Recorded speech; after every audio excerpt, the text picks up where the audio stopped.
Right now, we're having our first ever public conversation. The former Mojo Rawley and Zack Ryder, now Mojo Muhtadi, Matt Cardona. Matt, you've had a hell of a run since WWE, but I want to start with talking about this whole Stingray situation. Yeah. Brother, you were at the Emmys. I mean, this guy, he's trying to leech off my buzz. I get it. Most people they call out God in their acceptance speech. He called out the Indy God, but he didn't call me out. He threw me under the bus. He said he was going to beat me. Bro, everyone watches the Emmys. My mom texted me. My mom was watching. He embarrassed me in front of my mother. So now March 16th at Revolver, I'm going to embarrass him in front of the whole wrestling world. Brother, so hold on, let me get this straight. You had no idea this was coming. You're literally sitting at home watching the Emmys, and this completely came out of the blue. Is Stingray's a wrestling fan? Is this his first match? Like, how did this even happen? So he's a big wrestling fan, and I was approached a couple of weeks ago to have a match with him at Pro Wrestling Revolver. I said, the guy from Cobra Kai, sure, it'll be a quick, easy win, no big deal. Whatever, maybe I'll get some buzz off it. And then all of a sudden, he just name drops me on the Emmys, and not just name drops me, but basically tells the whole world that he's going to beat me, which I guess I'm flattered that he was thinking of me in that special moment, but I do not like that he called me out, said he was going to beat me, tried to embarrass me. Like I said, my mom watches the Emmys. That was not like something I wanted to hear. I mean, all right, we're talking about a guy that probably has some martial arts experience, at least on television, probably no formal professional wrestling training. And hey, man, you know how much it pains me to put you over, but especially when you're talking about the independent wrestling scene. I mean, this is a guy that went all the way to the top. The things that you've done after your WWE career, I mean, for my money, way more impressive than what you did inside of a WWE ring. And that's saying a lot because you're a former Intercontinental champ, you're a former US champion, you're a two-time former tag champion. You even won most annoying catchphrase of the year, which I absolutely would have voted for That's true. I that. am a Slammy Award winner. So he's an Emmy Award winner. I'm a Slammy Award winner. So, hey. I'd say those two things balance themselves out. I mean, Well, we're gonna find out. I think after I wipe the floor with him at Revolver, I'm gonna call myself the Emmy God. I hope he puts his Emmy award on the line. I'll take it. I'll mold it. I'll sell replicas at my merch tables. Because it's all about business. But I understand he wants to be in the world of pro wrestling, so he wants to wrestle the top guy. And right now on the independents, I am the top guy. So I understand his point of view. I'm not hating on him, but there's no way he's gonna beat me. It's just not possible. unless he brought the entire staff with him, who knows, man? But Yeah. yeah, you're right, dude. You won Independent Wrestler of the World.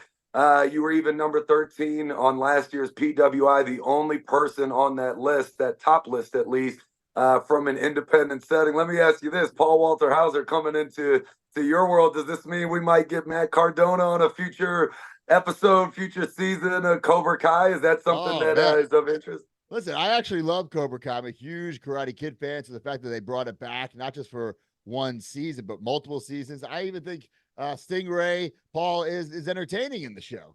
But when he's coming over to my world, yes, it's sports entertainment, but I take this very seriously. This is how I feed my dogs and cats. This is how I pay the bills. So there's no way the indie god can lose to this fan, fake karate guy. I know he's an Emmy Award winner, but come on, look at me. I'm like the ultimate male. Look at him. Come on, let's be realistic here. Might have to put him back in that hospital bed he was in during during the I think show. so. Yeah. Dude, let's talk about your indie run here for a second. You've won just about all of the title belts. I mean, you're on top of the world. You've done just about everything there. You know what's left on the independents, because we've seen you tease a return back to WWE. I mean, maybe even a little in AEW. Of course, your wife Chelsea is over there and flourishing in WWE. What's the goal? What's next? Man, I mean, as far as going back to WWE or AEW, hey, if the opportunity is there, if somebody calls me, I'll pick up, have a conversation. But right now, I am having the time of my life, being I joke around, say I'm the indie god, but Honestly, I really am. I am at the top, but it's so much fun being my own boss and wrestling all over literally the world, not just the United States, the world. I've been to Japan, Australia, Mexico, UK, Canada, everywhere. And being my own boss, it's so rewarding. And I don't care how you define success, whether it be happiness, money, accolades. This has been the most successful I've ever been. So I'm just going to keep, riding the wave. But if there's a phone call to come back or go to AEW, maybe. Never say never. But right now, I'm loving being the indie god. I'm gonna have more questions for you on your outside business ventures here in a second. But look, we had some fun talking about Stingray. That is not the only massive match that you have coming up. I mean, you have a big one against Nic Nemeth, the former Dolph Ziggler, a guy who is one of your best friends, a former riding partner of yours, somebody you have a lot of history with. Now you guys are meeting together on the outside in full control of your careers where the sky is the limit. Talk about that match, what that means to you, and if you think that has a shot at maybe being one of your best, most important favorite matches. Yeah, I mean, this match, we've wrestled before, obviously, in WWE, but it's been over a decade since we've had our last match. So it's over a decade in the making. February 3rd, GCW, the company that I've kind of, sunk my teeth into. And now I see all these guys from WWE, even guys who are still in AEW, trying to copy me, trying to leech off me, trying to leech off these companies like GCW to get buzz. And I don't blame them. It's a smart thing to do. GCW, it's the number one independent wrestling company out there. It runs every weekend all over the world. And that's where I built my name. That's where I reinvented myself on the indies. So to see a guy like, Dolph Ziggler, Nic Nemeth come over, I get it, but there's no way he's going to take my spot. And that's why February 3rd, Los Angeles, California, we're going to see who the better man really is. He's here to show the world how good he is. Well, let's see if he's better than me. I don't think so. Dude, that's one that I'm personally stoked for. Might even have to check that one out in person. But you're right, dude. Like this, you've almost kind of become a phrase, the Matt Cardona way of doing things. Oh, if I'm done with one of the big promotions, WWE, AEW, I want to go on the indies and hit that Matt Cardona route. What that means is getting out there to as many places as you can, reinventing yourself, kind of building that empire. I mean, have you had a lot of former WWE talent, indie talent reach out to you, for advice on their future, trying to show them the way, a path on how to be successful? Yeah, not just people who are coming up on the indies, but definitely people who leave WWE. They want to know what's the next step, right? And the work is out there, the money is out there, but you have to hustle. You have to work 24/7, and you got to love it. And if they're willing to do that, the sky is the limit for them. And also the people coming up on the independents, they're realizing now, they do a show in Atlantic City, New Jersey, because of like the streaming services and the internet. It's not just a couple hundred people watching in New Jersey. It's limitless. It's all over the world, right? It's how you promote yourself. And if you're good at self-promoting and being a merchandising machine, because the merchandise is another aspect. My goal is to go into a show and make more money on my merchandise than I do getting paid. And I get paid a decent amount. You know what I'm saying? So it's kind of hard. I don't always do that. But that's the goal, is I say crumbs make crumb cake. You make a little here, a little there. And at the end of the year, you're doing pretty well for yourself. Yeah, I mean, I'm going to go out on a limb and I'm going to guess that you're making more money now than you ever did in your best years with WWE. And that's just taking full advantage of the opportunity. I think part of the reason for that would be everything that you've built outside of wrestling. So you got your podcast and you got this toy empire now. Couple questions on that. I mean, do you see that as your retirement plan whenever your in-ring career is done? And tell us a little bit about that, because that's exploded. I mean, you're putting out your own toy lines now. You're collaborating with all the world's toy companies. Very impressive stuff, and something that isn't just built overnight. Yes, as a kid, obviously I was a huge wrestling fan and a huge wrestling figure collector, or I played with them, collector, player, whatever you want to say.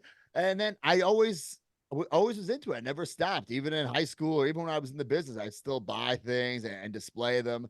And a few years ago, Brian Myers and myself, we started the Major Wrestling Figure Podcast. We thought there's got to be other adults who collect toys too. And sure enough, there were. And that kind of snowballed into, our own merchandise, our own live shows, our own YouTube channel. So it wasn't just this audio podcast. And then we thought, why don't we try actually making toys?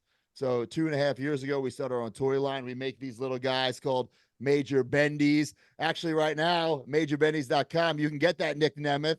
You can get Butterbean. You can get Mark Merrill. We just signed with Jay and Silent Bob, Kevin Smith. So we have their whole universe coming right now on majorbendies.com. We also make these guys, these big rubber guys, they're called, kind of like the LJNs from the 80s. And we've signed a lot of names, guys like Macho Man, Andre the Giant, British Bulldog. So every couple of months we put new ones out. And listen, the ultimate goal is to be in like a Target or a Walmart or something like that. But right now we're just having fun, and these are all, we're signing these guys who we're helping them out. Not all these guys, they're like, wait, we can just sit here and collect a check. I'm like, yeah. And then someone's going to bring this to you and you can sign it and make even more money. So we're helping people out. But at the end of the day, we're making stuff that we love, Absolutely. And dude, I love that. That's what it's about, man, setting up your future. And I know you're an incredibly busy guy. That's why you haven't put out any Mojo Bendies, because those would sell out immediately. And it would Mojo, back you got to get back in the ring, Mo. Once you get back in the ring, we can make one, you tell me, baby, you're growing out that hair, so we gotta figure, you gotta decide on the hair length, because it takes about 6 months. So we don't want to be outdated. I don't know how long you're trying to get it. You go for a ponytail? What are you trying to do here?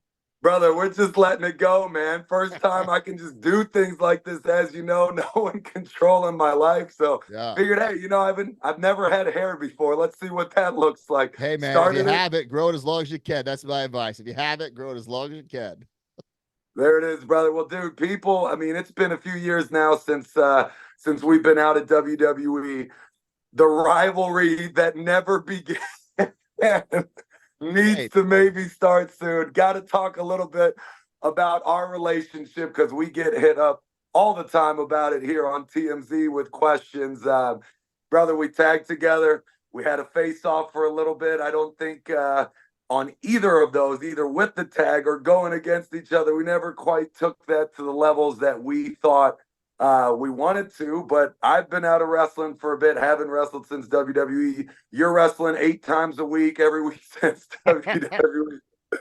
Brother, I don't even know what I'm asking right now. Do our paths cross in the future? Is it a battle? We taking each other on, picking up where we left off, or maybe it's, goodness gracious, please don't ever bring back the Hype Bros. Oh, or maybe it's some sort of alliance. I don't know. What do you think? Hey, listen, Mojo, we're both businessmen, money talks, right? So if somebody wants to I say pad the lope, fill that envelope with some money, I'll do anything. But I think, like you said, after all these years, for something that never really took off or never really reached the heights that we hoped it would, people are still talking about it. Whether they love you or they love me or hate you or hate me, they're still talking about it. So there was something there, And you know what? I'm gonna go out and say this. I think that was part of the reason people still talk about it, because we were talking about, a mid-card tag team that never did anything crazy. Yeah, we go out there and have fun, but I think the fact that people still talk about this later on just is proof that they knew the potential with what we could have done together. So I think that's a pretty cool pat on the back for us both. But brother, this turned out to be awesome, man. I'm not gonna lie, I was dreading this a little bit all week. Totally kidding. But this was great, man. Obviously, really proud of what you've been able to accomplish. Surprisingly, you don't say this a lot. Again, I've said it already. More proud of what you've done after WWE than during it. It's a little easy to, carve out a path and have success when you're in the machine and they're guiding you a certain way. But when you're thrust out into the cold and forced to survive and figure things out for yourself, that says a lot about what a person can deliver. And again, dude, you're doing better than you ever have. It's awesome to see and follow in and out of the ring, brother. It's awesome, man. Congrats on all of it. Well, I appreciate it, man. And, just like yourself, outside the WWE or outside, any job that you were formerly at, you have all the control now and you make the decisions, you make the moves, and you can bet on yourself. And hey, sometimes you're not going to win. Sometimes you're going to fail and fall flat in your face, but that's how we learn. That's how we grow. And I don't want to end it on this cheesy positive note, but it's true. Right now we have these opportunities, being the Indy god is an opportunity, one that I don't take very lightly. But now, with guys like Nic Nemeth and Ali, and I can't believe I'm gonna say this, guys like AJ Francis, Dalla, your boy, being these free agents, there's some competition, but they got to realize they're free agents, but I'm the agent. So we'll see what happens in 2024. Dude, love to hear it. Any last words? A little trash talk for Stingray, for Nick, AJ, anything coming up, anything else you want to talk about? Paul Walter Hauser, listen, have your month of fun, enjoy that Emmy, because when I beat you and I become the Emmy god, I'm going to say this. I don't know if you're going to bleep it out. I'm going to shove that Emmy straight up your ass. And once you do, you got to be on Cobra Kai the next season. That's got to be in the contract. Sign me up. Sign me up for sure. Then we can be buds. Matt Cardona, thanks for coming on, brother. Thanks, dude.